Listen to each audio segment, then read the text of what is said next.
Olá, meus amigos, então voltamos aqui para o terceiro bloco, né, da última aula aí de imputabilidade. Nós estamos vendo então a embriaguez. Nós já vimos a embriaguez não acidental, a acidental, e agora nós vamos ver a embriaguez pré-ordenada. Vou fazer a transição aqui, ó.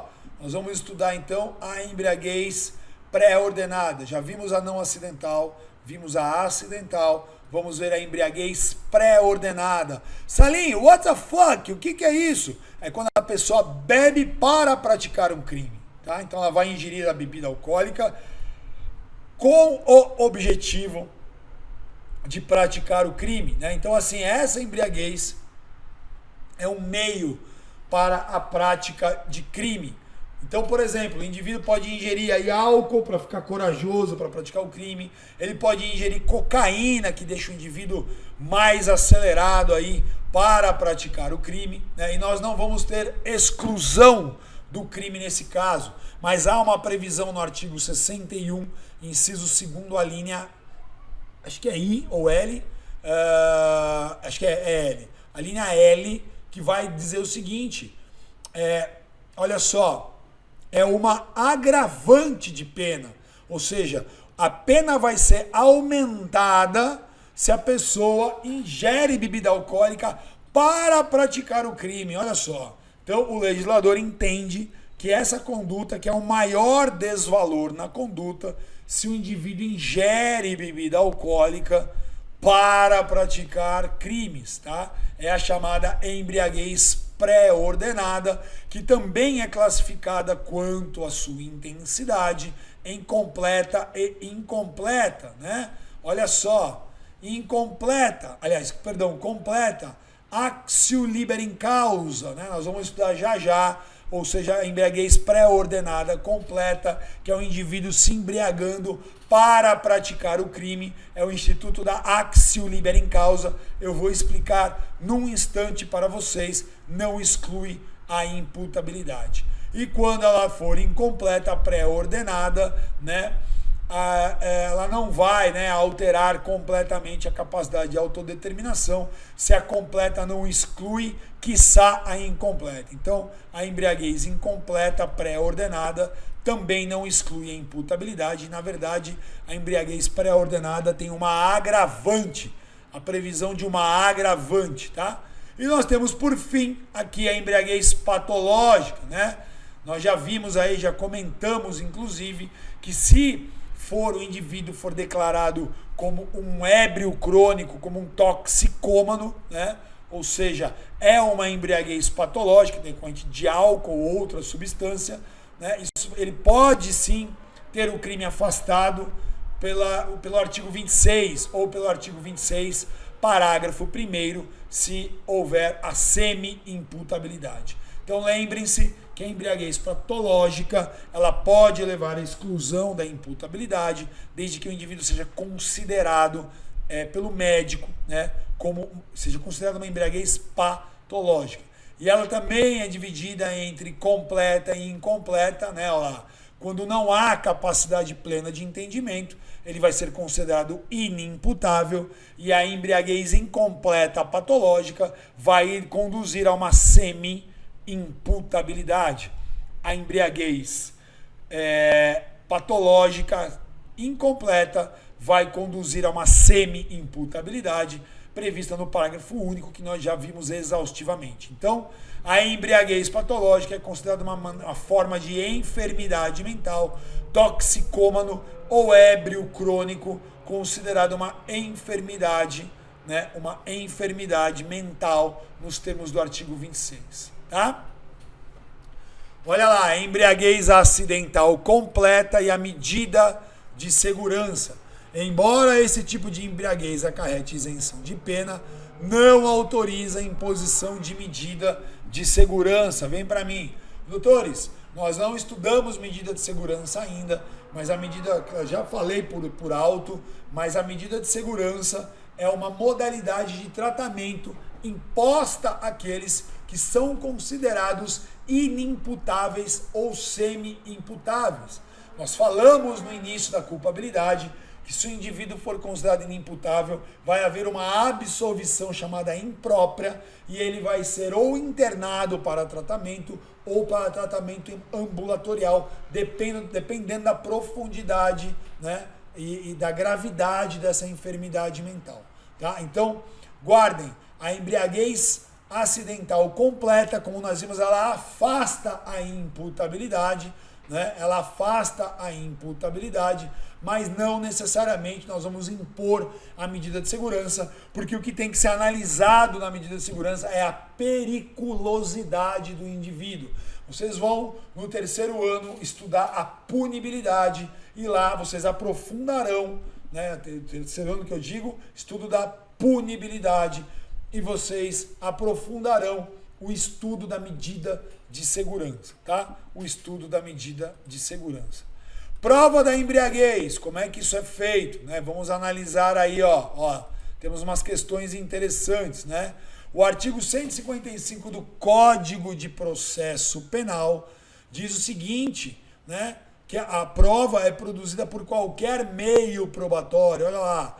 O juiz formará sua convicção pela livre apreciação da prova, produzida em contraditório judicial, não podendo fundamentar sua decisão exclusivamente em elementos informativos colhidos na investigação, ressalvadas as provas cautelares, não repetíveis e antecipadas. Ou seja, o juiz pode fundamentar a decisão livremente, ele nem precisa, né? A embriaguez não é provada necessariamente por laudo pericial, mas sim por qualquer meio de prova em direito admitido, previsto aí no artigo 155 do Código de Processo Penal. Ora, se eu tenho 3 testemunhas indicando que o indivíduo estava cambaleante, fala pastosa, odor etílico, né, essa prova tem validade. Então vamos ver aqui, ó, olha só. Exame laboratorial, né? Ou seja, a gente tem aí a questão do exame laboratorial, colhe-se sangue do indivíduo e aí ele vai ser aferida aí a quantidade de álcool no sangue do indivíduo. Lembrando, ou ainda não, vocês não estudaram, existia um princípio, para quem não estudou processo penal, existia um princípio de que ninguém é obrigado a produzir prova contra si mesmo, nemo tenetur sed tegere. Né? Nemo tenetur, sed tegere, né? Essa é a pronúncia em latim. Nemo tenetur sed tegere, ou seja, ninguém é obrigado a produzir prova contra si mesmo, é um princípio do processo penal, então a pessoa só vai ter o sangue colhido se ela autorizar. Nós também temos aí o exame clínico, né? É o exame feito por um médico, por um perito, que ele vai avaliar o hálito, o odor etílico, o controle motor, emocional, pupila, equilíbrio, fala, né? Então, tem uma série de sinais físicos que o perito vai avaliar para indicar aí no exame clínico a embriaguez. E nós temos também a possibilidade de prova testemunhal. Então, sei lá, alguém que estava na balada com o indivíduo falou, não, ele realmente ingeriu muita bebida alcoólica, estava lá bebendo, essa testemunha, né, ela é um veículo, ela é um meio de prova em direito admitido, tá? Então, nós temos a prova laboratorial, o exame clínico e testemunhal, e no caso do trânsito, nós podemos também usar o etilômetro, que é o chamado de bafômetro, né, vulgarmente aí, apelidado de bafômetro, do bafo, né? Mas o termo certo é etilômetro, que é o aparelho que faz essa aferição. Estamos bem? Vamos dar uma olhada então no Código de Trânsito, tem questões interessantes aqui. Eu vou tomar uma aguinha, só um minutinho. Seguindo então, Código de Trânsito Brasileiro, né? Nós temos aí o artigo 277, que estabelece que a autoridade pública pode exigir do condutor que se submeta a testes de embriaguez. Tá? Essa era a redação antiga, original, tá aí para vocês, ó. Todo condutor de veículo automotor envolvido em acidente de trânsito, blá, blá, blá, blá, blá, blá, ou que for alvo de fiscalização sob suspeita de dirigir sob a influência de álcool, será submetido a testes de alcoolemia. Eu vou mostrar para vocês que a redação atual mudou e não é mais cogente, ela não é mais impositiva em razão do princípio nemo tenetur sed tegere, né? Então a redação atual agora do 277 é assim, ó: o condutor de veículo automotor envolvido em acidente de trânsito ou que for alvo de fiscalização de trânsito poderá ser submetido. Olha aqui, ó. Olha aqui, olha o verbo aqui, ó. Será. E olha aqui na nova redação, ó. Poderá, né? Então, nós mudamos aí, em 2012 o legislador alterou, né, mitigando aí a exigência, né, no caso aí do exame, né, justamente por causa desse princípio.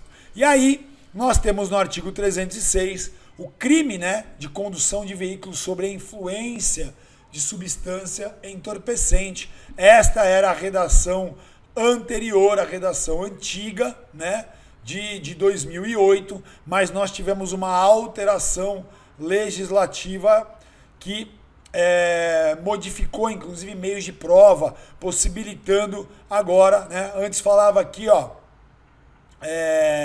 falava, olha só, concentração de álcool, né, no sangue igual ou superior a 6 decigramas, ou sob a influência de qualquer outra substância.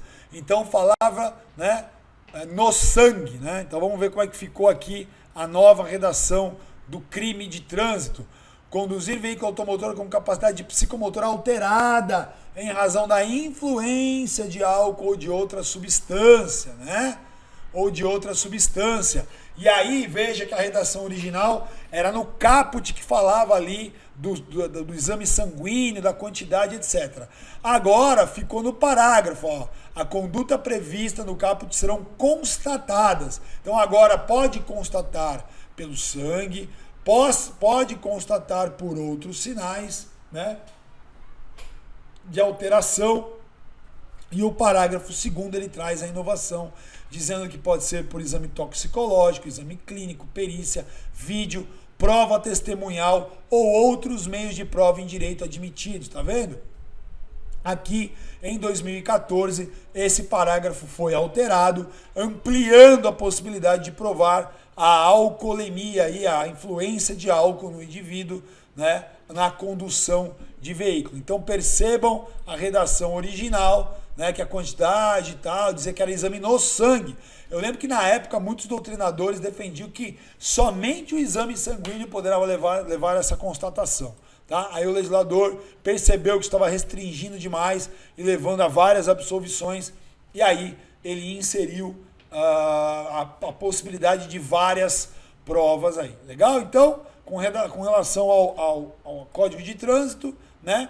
E aí a famosa actio liberum causa, ou seja, ação livre na causa, né? Ação livre na causa. Ei, caramba, actio liberum causa, ação livre na causa. Tá? O que é isso? Vamos analisar.